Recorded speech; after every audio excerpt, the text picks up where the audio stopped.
Very pleased to welcome to the Clearwater Cleaning Solutions from Out of the Park Developments. He is the Chief Marketing Officer. He is Richard Grisham. Richard, thank you for doing this today. How are you? I'm doing great. Thanks for having me. How are you doing?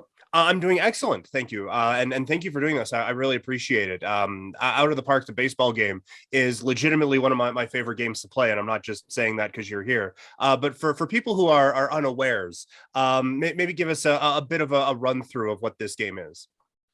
Sure. Out of the Park Baseball is a baseball strategy game, right? So unlike, your typical baseball console video game where you're pressing buttons and to swing or to pitch at the right time, you're in charge of any Major League Baseball franchise. And when we say franchise, we mean the whole thing, right? The Major League club, the minor league clubs, everything in between, all the players, all the finances, all the drafting, all the scouting, all the free agents, all the trades, all the everything. If you are running a major league franchise, pretty much everything that you do is captured pretty thoroughly in Out of the Park Baseball. So it is, in a world where it seems like over the last few years, especially these management games have exploded in popularity. This coming year will be the 23rd version of Out of the Park Baseball. So, Wow. it is very much the kind of game where if you think you can really run a baseball organization,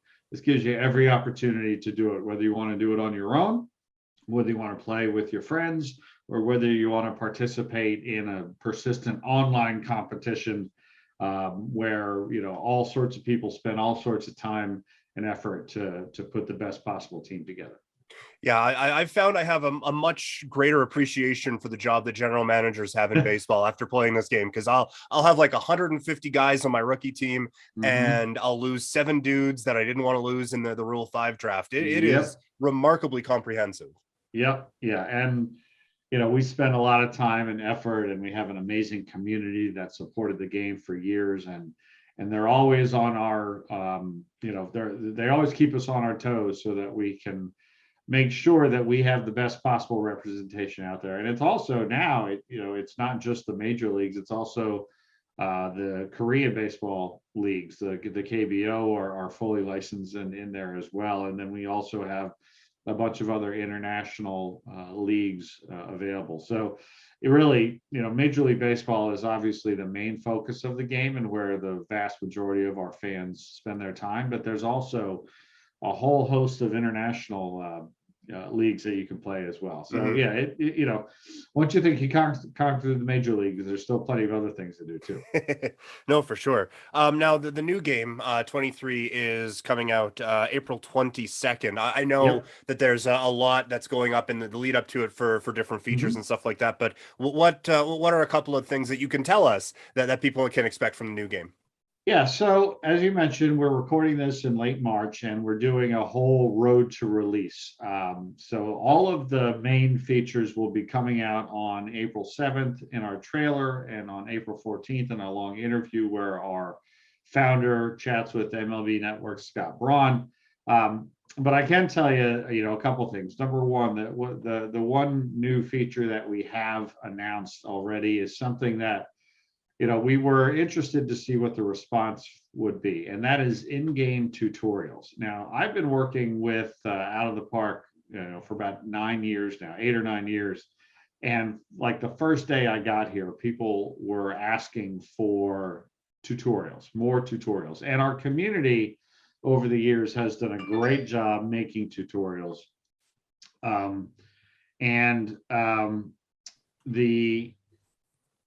The overriding consensus has been that community tutorials are great and valuable, but an in-game guidance system would be really good, especially for new players, but even for longtime players who might have known about or might have missed certain aspects of the game, because it is a very dense game. There's just a lot going on. So this is something that we've wanted to do for, again, at least a decade and probably longer, is to put a tutorial in the game. So when you go to a certain spot, if you haven't been there before, it'll say, hey, by the way, we can tell you about what's going on here. And we actually have two types of tutorials in there. One is sort of a screen tutorial, which just says on the screen, here's all the different things you can do. But there are also walkthrough tutorials, which will guide you step by step on things like that. And what's cool about it is we spent a lot of time to make sure that we designed it as a system, meaning we can add more throughout the year and even into the future and future versions of the game. And we also made sure that it can be translated into multiple languages because, again, last year was the first year that we introduced Korean as a language because we have a very passionate Korean community, and it's obviously much nicer for them to experience the game in Korean than in English only.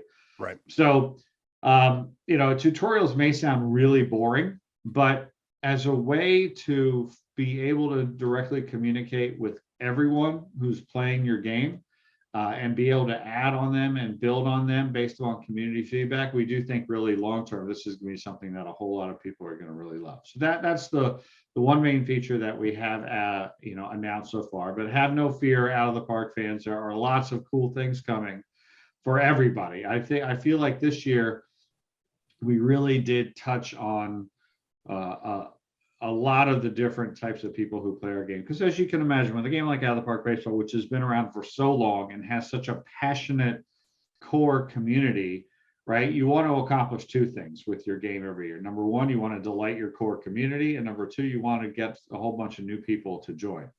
So we feel like this year we've done a really nice job as much as we can. We've been playing it for 23 years. Folks will be playing it for the first time this year, and everybody in between. That was going to be one of my questions, is with your job as the chief marketing officer, when you want to kind of promote this game, there is, like you said, like you can go as in-depth as you want on this. Is it a difficult balance to be like, hey, this is the most like in-depth baseball game you're ever going to play, but don't get scared away. But for those of you who love that, it's going to be really intense. But for those of you, like, I would find that to be a difficult balance to walk. How tricky is that? It's extremely difficult. I mean, you nailed it, right? Because it is, this is not a PlayStation game, right? It's not something where you press a button and after a few button presses, you can, but like it's not meant to be a action game, right? Where you sort of look around the stadium and you're like, wow, this is great. And then you're pressing buttons and stuff, right? Like it's very much a thinking person's game. And by the way, I love the show, right? This is they're different games. My point is that because it is so in depth and it is so dense, right? That's the appeal of it to a lot of people, but it absolutely also intimidates people because they might feel like well, I'd like to play this game, but I already have a job and a family and friends and relationships, and I don't necessarily have the time to learn how to do all of this stuff. So it's absolutely something that we think about all the time. And that's why over the past year, we've created a lot of our own tutorials on our own YouTube channel, sort of official ones. And that sort of helped us understand, as we're designing this in-game tutorial system where people won't have to go on the internet and look for stuff. It'll just be there. What are the most important things to start with so that newcomers can feel welcomed, right, and comfortable? And how do we also hit some areas where we know that people every single year have questions and things like that. But yeah, it's very hard. It's very hard because it's just the kind of game it is. It does command some element of your attention, and not everybody has the time or the ability to give that attention, and that's okay, right? We understand that, but we just want to make it as welcoming. That's really the key word. We want to make it as welcoming as possible to everybody, but especially to people who are new to the series. Now, in the greater baseball landscape, we had a lockout for almost 100 days. It's not going, as it turns out, not going to affect anything big league wise. But was there any concerns on your guys' end about how that may affect just the general interest in the sport at all? I mean, I would say, without trying to sound arrogant, because I'm not really, but only because the last 2 to 3 years have been so chaotic, right? So chaotic. I mean, 2020 was the definition of chaos, where a week before the season is supposed to start, everything in baseball gets shut down, and then there's nothing for 3 or 4 months, and then all of a sudden there's a season with different rules and different schedules. So we're always, I mean, obviously we all love baseball and we want the best for baseball. And sometimes if you're the kind of person that reads a lot of social media or spends a lot of time on the internet, you might think that everybody in the world hates baseball, right? But the reality is that's not true. That's just people being loud on the internet, right? The reality is, while baseball certainly has its share of issues that it's trying to address, it also still remains wildly popular by any measure you could possibly have. Yeah. And unfortunately, I mean, I'm old enough to have been through probably the worst ever, which was 1994, right? When they canceled the season in the World Series during an amazing season. Mm-hmm. If baseball can come back from that, I have a feeling that baseball, just because it is such a great game, it can come back from anything. So that's a very long-winded way of saying, no, that wasn't like front of mind or anything like that. Should it have been? Maybe, but we really were we're still focused on just making sure the game is as good as it can be and represents what's happening in 2022 on the field as much as possible. Yeah. And I guess like with the game as in depth, you're not necessarily dealing with casual fans all that much anyway. Like if you're worrying about what you're doing at backup shortstop for the Vancouver Canadians, odds are you're kind of in depth on this thing anyway, regardless of what the big leagues are doing, hey? Yep, absolutely. And had there been sort of a worst case scenario where baseball wasn't going to get played, we're still going to release the game on April 22nd. And who knows, maybe more people would have been interested in our game because they're looking for baseball, who knows? You never know, right? Like, the world is so different now. It's so different now than it was 10 years ago, 20 years ago, 30 years ago, right? If if you're not there, nobody cares. You know what I mean? Like, if you're a sport or a video game, right? If we didn't release Out of the Park Baseball 23, it would be a disaster for us. But after 10 minutes, the rest of the world would move on. You know what I mean? That's how it is with anything. If baseball didn't play a season this year, people would move on. They do other things, right? So I think it was in everybody's best interest to have the sport come back. And we just sort of felt all along like, yeah, maybe we'll get a delay here or there. But we sort of felt like no matter what, the season was going to get played to some degree. It turns out that was the case. And I think it's the best case scenario for everybody. Now, like you said before, this is not just Major League Baseball. There's a lot of different countries that are involved in this. For you, for marketing this game, like, well, what interests Korean baseball fans might be different than me here in Calgary or than someone in Seattle. How does that kind of affect your job, knowing how internationally this game really expands, I guess? Yeah, well, it makes it definitely more challenging because I don't speak Korean and I'm not immersed in the Korean baseball culture, right? I'm just going to say it. I mean, I'm not going to pretend to be somebody that I'm not, right? And our company was for 21 years completely independent, run out of Hamburg, Germany by a couple guys, Marcus and Andreas. And then we had a heavy concentration of folks in Germany and a few in North America, none in Asia. The company was purchased by Come To Us a couple of years ago, which is based in Seoul, South Korea. So what that has allowed us to do is really leverage their expertise in the Korean community. And last year we learned a lot, and this year we're adding additional resources to the Korean community team so that we can do an even better job of understanding what the Korean community is saying about the game and things that they like and things that they don't like and all of that. And it's a long-term process. It's not something where you just say, all right, we have a couple of people and that's that, right? So it's a long-term process to learn. And so we're focused on the North American market and on the Korean market. After that, we just don't have the people to sort of immerse themselves in into Europe or into Japan or anything like that yet. But again, this is a process. And over time, hopefully the game continues to grow and we continue to add more licenses and more leagues and add more sort of community awareness initiatives around that. A couple more for you, and I appreciate you taking all this time today. Sure. The app, OOTP Go. Yeah. Why was that an important step for you guys to take, I guess?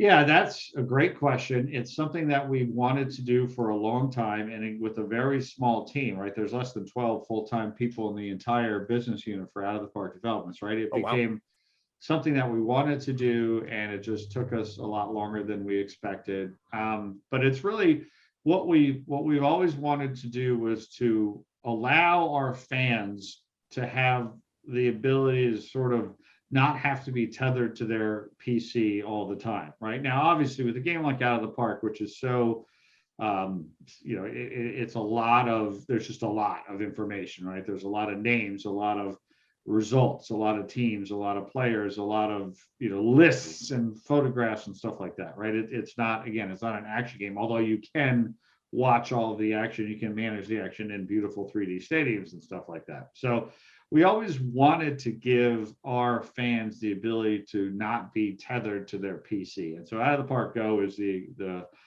result of that, which is a very significant but not a 100% representation of the PC game. And our goal was to, number one, let people experience Out of the Park baseball on their phones and their tablets, which would hopefully, cause them to get more interested in the full game on the PC, and then sort of, have the best of both worlds, have their main stuff happening on their PC, but also have an Out of the Park experience, with them, that they can take them wherever they go, as well as, show their friends and, talk about it with people they work with and their family members and stuff. So that's the main reason that we released Out of the Park Go. And we feel like it's done a pretty darn good job of doing what we were hoping it would.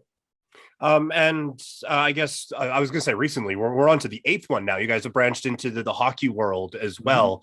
Yep. I don't know if a lot of people would look at baseball and hockey and go, "Oh yeah, no, that's the next step." Why was the hockey game, I guess, the next sport to venture into?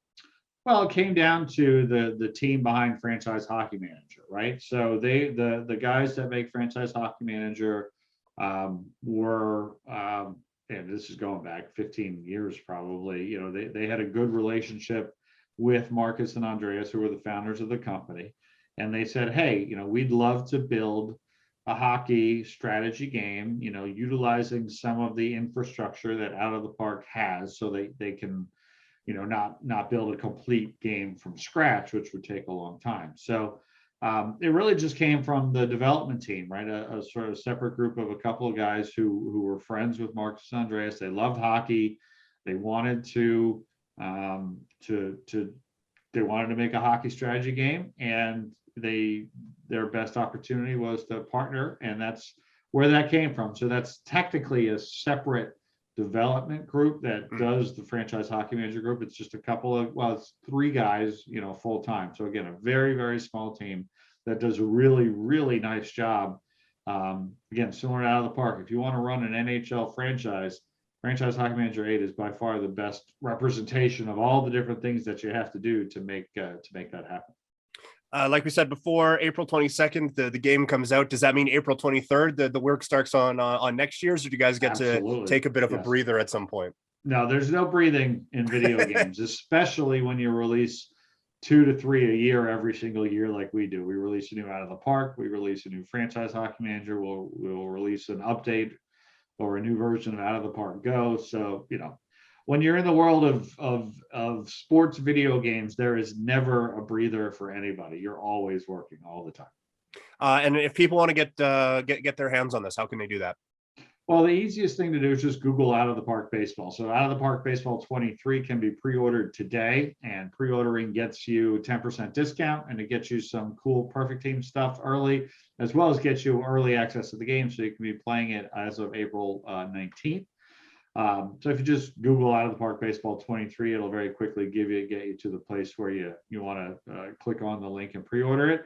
Out of the Park Baseball 22, last year's game, is available for an all-season price as well. It's $20 if you want to get a feel for it. And Out of the Park Go is a free downloadable app on the Apple Store and the Android Store. And Franchise Hockey Manager 8 is available directly from us at ootpdevelopments.com, or from Steam, or from the Epic Store. So if you're in the PC games, all about Steam and the Epic Store, and that's where our games are as well.